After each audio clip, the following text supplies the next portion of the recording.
March 1ஆம் தேதி Kanchipuram Parandur Venus அரங்கத்தில் மாலை 3 மணிக்கு அனைத்து வேளாளர் முதலியார் பிள்ளைமார் ஒற்றுமையை வலியுறுத்தி நடைபெறும் தமிழக நீதிச் சங்கத்தின் முதல் மாநில மாநாடு. அழைக்கிறார் நிறுவன தலைவர் காஞ்சி தமிழன் டாக்டர் என் கார்த்திகேயன். அனைவரும் அலைகடல் என திரண்டு வாரி வாரி. காங்கிரஸ் 28 சீட்டுக்கும் ஒரு ராஜ்யசபா சீட்டும் கேட்டதாகவும் அதுக்கு டிஎம்கே ஓகே சொல்லிவிட்டார்கள் அப்படிங்கிற மாதிரி பேச்சு வந்தது. ஒரு நேஷனல் லெவல் பார்ட்டி இந்த மாதிரி ராஜ்யசபா சீட் எனக்கு ஒன்று கொடுங்கன்னு கேட்கக்கூடாது. எனக்கு அது சரியா படவில்லை. அந்த மாதிரி இருக்கிறது. அதை வச்சுட்டு தெலுங்கானா நீங்க தான் இருக்கீங்க, நீங்க எதுக்கு இன்னொரு கட்சிகிட்ட போய் ஒரு மாநில கட்சிக்கிட்ட எனக்கு ஒரு ராஜ்யசபா 2 ராஜ்ய டிஎம்டிகே கேட்கறாங்க ஓகே, எம்டிஎம்கே கேட்கறாங்க ஓகே, நீங்க எதுக்கு போய் கேட்கறீங்க? இவங்களோட பேசி முடிச்சாச்சு. தொகுதி பங்கீடு முடிந்து விட்டது. தொகுதி பங்கீடு மட்டும் இல்லை, அதாவது எந்தெந்த தொகுதியில் யார் போட்டி போட போறாங்க, தட் இஸ் ஆல்சோ இம்பார்ட்டன்ட். எனக்கு 28 சீட் கொடுத்துட்டீங்க, சரி நான் ஒரு 18 சீட் இதுதாங்க எங்களுக்கு, நாங்கள் கண்டிப்பா ஜெயிக்கிறது, எங்களுக்கு கொடுக்க மாட்டோம், அது 8 சீட் கொடுப்போம், மீதி 10 கொடுக்க மாட்டோம். அங்கேயும் இழுபறி. டிஎம்டிக்கு எவ்வளவு கொடுக்க போறது? சும்மா அது பேச்சு வருது. 10 சீட்டு பிளஸ் 1 அது இது எனக்கு தெரிஞ்சு கொடுக்க மாட்டாங்க. நான் டிஎம்கேக்கு முடிஞ்சு போயிடுது. இப்போ அவங்களோட பொறுத்த வரைக்கும் ஒரு ராஜ்யசபா சீட் கிடைத்து விட்டால் மற்றதெல்லாம் கூட விட்டுருவாங்க, ஏன்னா அது கண்டிப்பாக ஜெயிச்சுருவாங்க. அதனால டிஎம்டிகேக்கு ஒரு ராஜ்யசபா சீட் வேற எதுவும் இல்லை. ஓபிஎஸ்க்கு எவ்வளவு? ஓபிஎஸ் பொறுத்த வரைக்கும் என்ன கொடுக்குறாங்களோ வாங்கிக்க வேண்டியதுதான். அவருக்கும் ஒன்று, வேற எந்த கட்சியிலும் அவர் இடம் இல்லை. இதுதான் கணக்கு பண்ணுவாங்க. டிஎம்கே எனக்கு ஸ்ட்ரைக் ஃபேக்டர் என்ன, போன தடவை என்ன ஸ்ட்ரைக் ஃபேக்டர், எவ்வளவு கிடைச்சது, நான் எவ்வளவு நிற்கலாம், that is very important. So 170 மீதி எவ்வளோ இருக்கு? 64. இந்த 64 சீட்டை காங்கிரஸ் உட்பட எல்லாருக்கும் பிரித்து கொடுப்பாங்க. இல்லை உதிரி கட்சிகளாம் சேர்த்து போன தடவையும்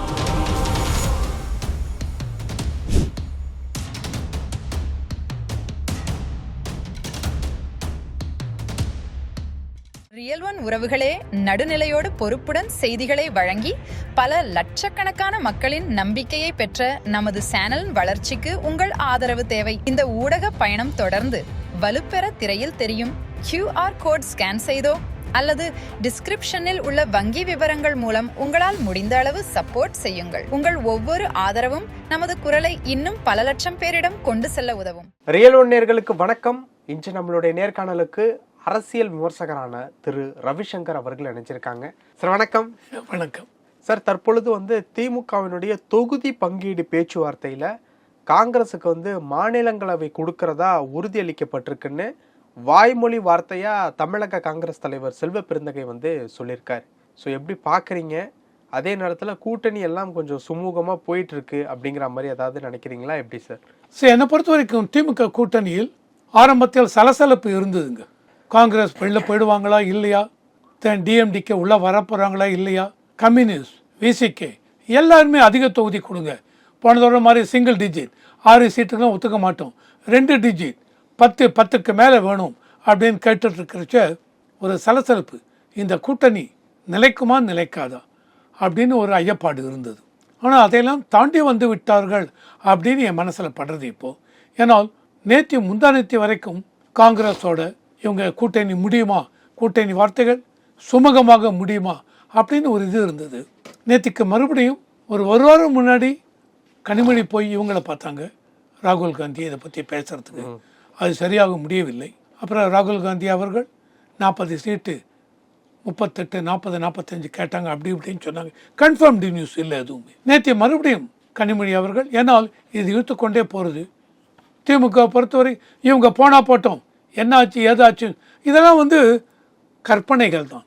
அந்த மாதிரிலாம் இவங்க போனா போட்டுன்னு யாரும் ஓப்பனா, ஆர் ஸ்டாலின் அவர்கள் ஓப்பனா பேசலைங்க, இவங்க போனா போகட்டும் அப்படின்னு. ஏன்னா கண்டிப்பாக உள்ளுக்குள்ள பதட்டம் டிஎம்கேக்கு உண்டுங்க. என்ன பதட்டம்? கூட்டணி ஒழுங்காக அமைய வேண்டும். ஏன்னால் இவங்க தலைக்கு மேலே அந்த ஆன்டி இன்கம்பன்சி ஃபேக்டர் தொங்குறதுங்க. அது இவங்க யாருமே இல்லைன்னு சொல்ல முடியாது. மக்கள் மத்தியில் அந்த அளவுக்கு பதவியில் இருக்கும்போது இந்த 5 வருடத்தில் என்ன செய்தீர்கள், மக்களுக்கு என்ன வாக்குறுதிகள் கொடுத்தீர்கள், அந்த வாக்குறுதி எந்த அளவுக்கு நிறைவேற்றி இருக்கிறீர்கள், இதெல்லாம் இதையும் தாண்டி எந்த அளவுக்கு லா அண்ட் ஆர்டர் ப்ராப்ளம் தமிழ்நாட்டில் இருக்குது, விலைவாசி எந்த அளவுக்கு, இதெல்லாம் நீங்கள் சொத்து வரி இந்த வரி எல்லாத்தையும் ஏற்றிருக்கீங்க. ஆண்டி என்னென்ன இதில் உதவித்தொகை அது ஃப்ரீபீஸ் கொடுத்தது 5 வருடம் கொடுக்காம 30 மாதத்துக்கு அப்புறம் ஆரம்பித்தீங்க. நிறையா பேருக்கு இன்னும் அதில் விட்டு போய்விட்டது. இதெல்லாம் மக்கள் மனதில் கண்டிப்பாக ஒரு தாக்கத்தை ஏற்படுத்தி இருக்கிறது. இதுதான் ஆன்டி இன்கம்பன்சி ஃபேக்டர் அப்படிங்கிறது. உங்கள் பிசினஸ் இன்னும் அதிக மக்களை சென்றடைய வேண்டுமா? இன்றைய டிஜிட்டல் உலகில் சரியான ப்ரமோஷன் தான் வெற்றியின் முதல் படி. தமிழகம் முழுவதும் பல லட்சக்கணக்கான பார்வையாளர்களை தினமும் சென்றடையும் ரியல் ஒன் யூடியூப் சேனல்களில் உங்கள் பிசினஸ் இனி எல்லோரும் அறியட்டும். குறைந்த செலவில் அதிக ரீச்.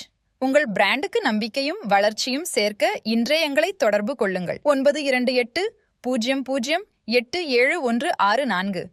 உங்களுக்கு கூட்டணியும் ஒழுங்காக அமையவில்லை என்றால் anti incumbency factor, negative factor, அது உங்களை பாதிக்கும். ஸோ ஆனால் நேற்று இவங்க போனதுக்கப்புறம் இன்றைக்கி என்ன நியூஸ் வருது அப்படின்னா, காங்கிரஸ் 28 சீட்டுக்கும் ஒரு ராஜ்யசபா சீட்டும் கேட்டதாகவும் அதுக்கு டிஎம்கே ஓகே சொல்லிவிட்டார்கள் அப்படிங்கிற மாதிரி பேச்சு வந்தது. அது கன்ஃபர்ம்டு நியூஸாக என்ன எனக்கு தெரியவில்லை.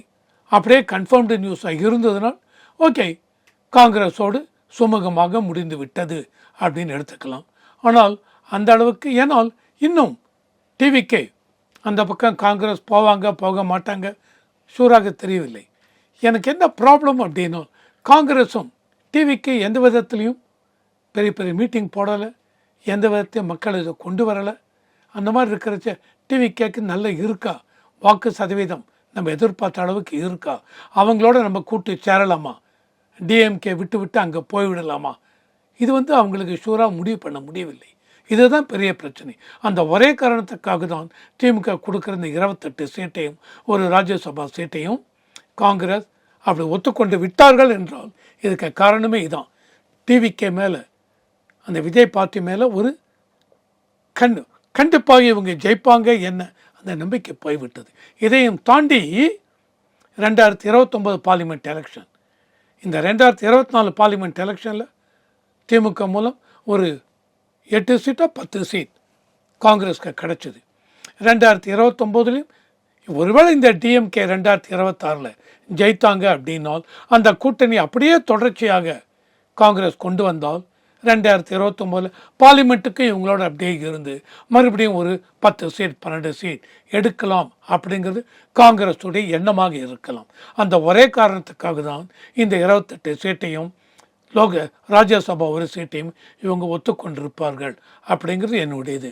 ஆனால் இதில் என்ன ஒரு அப்படி ஒத்துட்டு இருந்தாங்கன்னு வச்சுங்க, என்ன இதில் ஒரு ப்ளஸ் பாயிண்ட் அப்படின்னால், வேறு எந்த கட்சிக்கும் விசிகே ஆகட்டும், communist party and communist party Marxist, மற்ற இவங்க அண்டு வைகோ பார்ட்டி, மதிமுக, யாருக்குமே இந்த கூட்டணி விட்டு வெளியே போகலாம் என்ற எண்ணம் இருக்காது. அதனால் கூட்டணியை பொறுத்த வரைக்கும் சீல்டு. இது டிஎம்கேக்கு ஒரு ப்ளஸ் பாயிண்ட். ப்ரொவைடட் நாளைக்கு மறுபடியும் காங்கிரஸ் ஓப்பனாக சொல்லணும், காங்கிரஸ் மேலிடம் சொல்லணும். கனிமொழி பேசினாங்க இந்த காரணத்துக்காக. ராகுல் காந்தி நான் எதுக்காக சொல்லணும், de facto president, actual president Mallikarjun Kharge, ஆனால் ராகுல் காந்தி தான் டிஃபேக்டோ பிரசிடென்ட். அவர் சொல்லிட்டாருன்னு வச்சுங்க, திமுக சுமூகமாக முடிந்து விட்டது. 28 சீட்டுக்கும் ஒரு ராஜ்யசபா சீட் சொல்லியிருக்காங்க. ஒரு நேஷனல் லெவல் பார்ட்டி இந்த மாதிரி ராஜ்யசபா சீட் எனக்கு ஒன்று கொடுங்கன்னு கேட்கக்கூடாதுங்க. எனக்கு அது சரியாக படவில்லை. நீங்கள் இருக்கீங்க 4-5 சீட்டு ஸ்டேட்டில் இருக்கீங்க, கர்நாடகாவில் இருக்கீங்க, இதில் இருக்கீங்க. கேரளா இப்போ 2026 எலெக்ஷன் நடக்க போகுது. அதில் கேரளா இதெல்லாம் வருது, யூடிஎஃப் தான் ஜெயிக்கும் அப்படின்னு சொல்கிறாங்க. அந்த மாதிரி இருக்கிறது அதை வச்சுட்டு தெலுங்கானா நீங்கள் தான் இருக்கீங்க, நீங்கள் எதுக்கு இன்னொரு கட்சிகிட்ட போய் ஒரு மாநில கட்சிக்கிட்ட எனக்கு ஒரு ராஜ்யசபா 2 டிஎம்டிகே கேட்குறாங்க, ஓகே, எம்டிஎம்கே கேட்குறாங்க, ஓகே, நீங்கள் எதுக்கு போய் கேட்குறீங்க? கேட்டுட்டாங்களே. ஆமாம், அது சரியாக படவில்லை. ஓகே, இப்போது இந்த கூட்டணி ரிலேட்டபிளான விஷயங்கள் பார்க்கும்போது தொகுதி பங்கீடு பேச்சுவார்த்தை எல்லாமே நடந்துக்கிட்டு இருக்கு. சுமூகமாக தான் இருக்குது கூட்டணி அப்படிங்கிறது உங்களுக்கு தெரியுதா எப்படி, இல்லை ஏதாவது பிரச்சனைகள் இருக்கா? காங்கிரஸ் ஹைகமாண்ட் அதை உறுதிப்படுத்தணுங்க. இவங்களோட பேசி முடிச்சாச்சு, தொகுதி பங்கீடு முடிந்து விட்டது. தொகுதி பங்கீடு மட்டும் இல்லை, அதாவது எந்தெந்த தொகுதியில் யார் போட்டி போட போகிறாங்க, தட் இஸ் ஆல்சோ இம்பார்ட்டன்ட். எனக்கு 28 சீட் கொடுத்துட்டீங்க, சரி, நான் ஒரு 18 சீட் இதுதாங்க எங்களுக்கு, நாங்கள் கண்டிப்பாக ஜெயிக்கிறது, எங்களுக்கு கொடுக்க மாட்டோம், அதில் 8 சீட் கொடுப்போம், மீதி 10 கொடுக்க மாட்டோம், அங்கேயும் இழுபறி வரும். அதெல்லாம் முடியுங்க. ஆனால் எப்போ தொகுதி பங்கீடு முடிந்து விட்டோ அதில் விட்டு கொடுத்த கிவ் அண்ட் டேக் இருக்கலாம். இந்த தொகுதி பங்கீடு காங்கிரஸ் மேலிடம் உறுதி செய்து விட்டால் என்னை பொறுத்த வரைக்கும் முடிந்து விட்டது. ஏன்னால் காங்கிரஸை தவிர வேறு எந்த கட்சியும் நாங்கள் அங்கே போகிறோம் இங்கே போகிறோம்னு சொல்லவில்லை. ஸோ விசிகே அவங்க 12 கேட்குறாங்களோ என்ன தெரியவில்லை. ஏன்னா போன தடவை 6 தான் கொடுத்தாங்க. மேபி இந்த தடவை 2 கூட்டி 8 கொடுக்கலாம். கம்யூனிஸ்ட் பார்ட்டி 2த்துக்கும் 6 அப்போ 8 கொடுப்பாங்களா? இல்லை, மேபி 1 7 கொடுக்கலாம். ஏன்னா அவங்களுக்கு 2, விசிகேக்கு 2, உங்கள் 2 பேருக்கு சேர்த்து 1 2, காங்கிரஸுக்கு 2. தென் டிஎம்டிக்கு எவ்வளோ கொடுக்க போகிறோம்? சும்மா அது பேச்சு வருது, 10 சீட்டு ப்ளஸ் 1 அது இதுன்னு. எனக்கு தெரிஞ்சு கொடுக்க மாட்டாங்க. ஏன்னா டிஎம்கேக்கு முடிஞ்சு போயிடுது. இப்போ அவங்களோட பொறுத்த வரைக்கும் ஒரு ராஜ்யசபா சீட் கிடைத்து விட்டால் மற்றதெல்லாம் கூட விட்டுருவாங்க. ஏன்னா அது கண்டிப்பாக ஜெயிச்சுருவாங்க. ஏன்னா அது கண்டிப்பாக உண்டு. ராஜ்யசபா சீட் வாங்கி நாங்கள் போய் பார்லிமெண்ட்டில் போய் நான் உட்காந்து வச்சேன்னா என் மதிப்பே தனி. அங்கே போய் யார் உட்கார போகிறாங்க, என்ன அவருடைய பையன் உட்கார போகிறாரோ இல்லை அவருடைய சகோதரர் உட்கார தெரியாது. அதனால் டிஎம்டிகேக்கு ஒரு ராஜ்யசபா சீட் வேறு எதுவும் இல்லை. ஓபிஎஸ்க்கு எவ்வளோ? ஆனால் ஓபிஎஸை பொறுத்த வரைக்கும் என்ன கொடுக்குறாங்களோ வாங்கிக்க வேண்டியதுதான். அவருக்கும் 1, வேறு எந்த கட்சியிலும் அவர் இடம் இல்லை. அந்த ஒரே காரணத்துக்காக ஓபிஎஸ் அங்கே போயிருக்க வேண்டாம். இது என்னுடைய பர்சனல் ஒப்பீனியன். அவருக்கு அவ்வளோதான். மற்றபடி எம்டிஎம்கேக்கு போன தடவை 3 என்னமோ கொடுத்தாங்க. இதுமே அதுதான். இந்த மக்கள் மனிதநேய மக்கள் கட்சி அவங்க 5 கொடுங்க எங்களுக்கு. போன தடவை 2 கொடுத்தாங்க. 5 கொடுங்க. உதயசூரியன் சின்னத்தில் 5 பேரும் நிற்கிறோம். இன்னும் 5 கொடுக்க மாட்டாங்க. ஸோ அந்த மாதிரி ஒவ்வொரு கட்சிக்கும் நீங்கள் அதிகம் கொடுத்தா காங்கிரஸ் கேட்பாங்க, போன தடவை 24 தான் கொடுத்தீங்க, இந்த தடவை 4 தான் கொடுக்குறீங்க. 4க்கெல்லாம் ஒத்துக்க மாட்டேன். Everything depends on DMK. நீங்கள் எவ்வளோ சீட்டில் நிற்க போகிறீங்க? 170, 160, 150 இல்லை 180? டிஎம்ஏ நிற்கிறது என்ன அப்படின்னா, முன்னாடி ஒருத்தர் சொல்லிருக்கேன், நீங்கள் ஸ்ட்ரைக் ஃபேக்டர் எவ்வளோ தொகுதியில் நின்னால் எவ்வளோ தொகுதி ஜெயிப்பீங்க. 70%, 60%, 170 தொகுதியில் நிற்கிறாங்கன்னு வச்சுங்க. 70% இவங்க ஸ்ட்ரைக் ரேட் அப்படின்னால் 170 இதில் 70% ஜெயிப்பாங்க. அப்போது 7-17 119 தான். 118க்கு மேலே ஒரு சீட்டு கிடைக்கும். அப்படியா? அப்போது உதிரி கட்சி எல்லாத்துக்கும் உதயசூரியன் போட்டு 185 நிற்கலாம். அப்போ 185 77, 756, ஓகே 126 சீட்டு. 118க்கு மேலே 8 சீட் கிடைக்கிறது. இதுதான் கணக்கு பண்ணுவாங்க. டிஎம்கே எனக்கு ஸ்ட்ரைக் ஃபேக்டர் என்ன, போன தடவை என்ன ஸ்ட்ரைக் ஃபேக்டர், எவ்வளோ கிடைச்சது, நான் எவ்வளோ நிற்கலாம். That is very important. So 170னா மீதி எவ்வளோ இருக்குது? 64. இந்த 64 சீட்டை காங்கிரஸ் உட்பட எல்லாருக்கும் பிரித்து கொடுப்பாங்க. இல்லை மத்திய உதிரி கட்சிகள்லாம் சேர்த்து போன தடவையும் அப்படி தான் பண்ணாங்க. 173 டிஎம்கே நின்னாங்க. 2021 உதிரி கட்சிகளுக்கு ஒரு 15 சீட்டு. அந்த 15 பேரையும் உதயசூரியன் சின்னத்தில் நிற்க வச்சாங்க. ஸோ 188 டிஎம்கே நின்றாங்க. இந்த தடவை அதுதான் முக்கியம். அது போக மீதி சீட்டு காங்கிரஸ் இது கொடுப்பாங்க.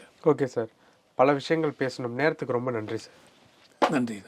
உங்கள் பிசினஸ் இன்னும் அதிக மக்களை சென்றடைய வேண்டுமா? இன்றைய டிஜிட்டல் உலகில் சரியான ப்ரமோஷன் தான் வெற்றியின் முதல் படி. தமிழகம் முழுவதும் பல லட்சக்கணக்கான பார்வையாளர்களை தினமும் சென்றடையும் ரியல் ஒன் யூடியூப் சேனல்களில் உங்கள் பிசினஸ் இனி எல்லோரும் அறியட்டும். குறைந்த செலவில் அதிக ரீச். உங்கள் பிராண்டுக்கு நம்பிக்கையும் வளர்ச்சியும் சேர்க்க இன்றே எங்களை தொடர்பு கொள்ளுங்கள். 928 00 8764.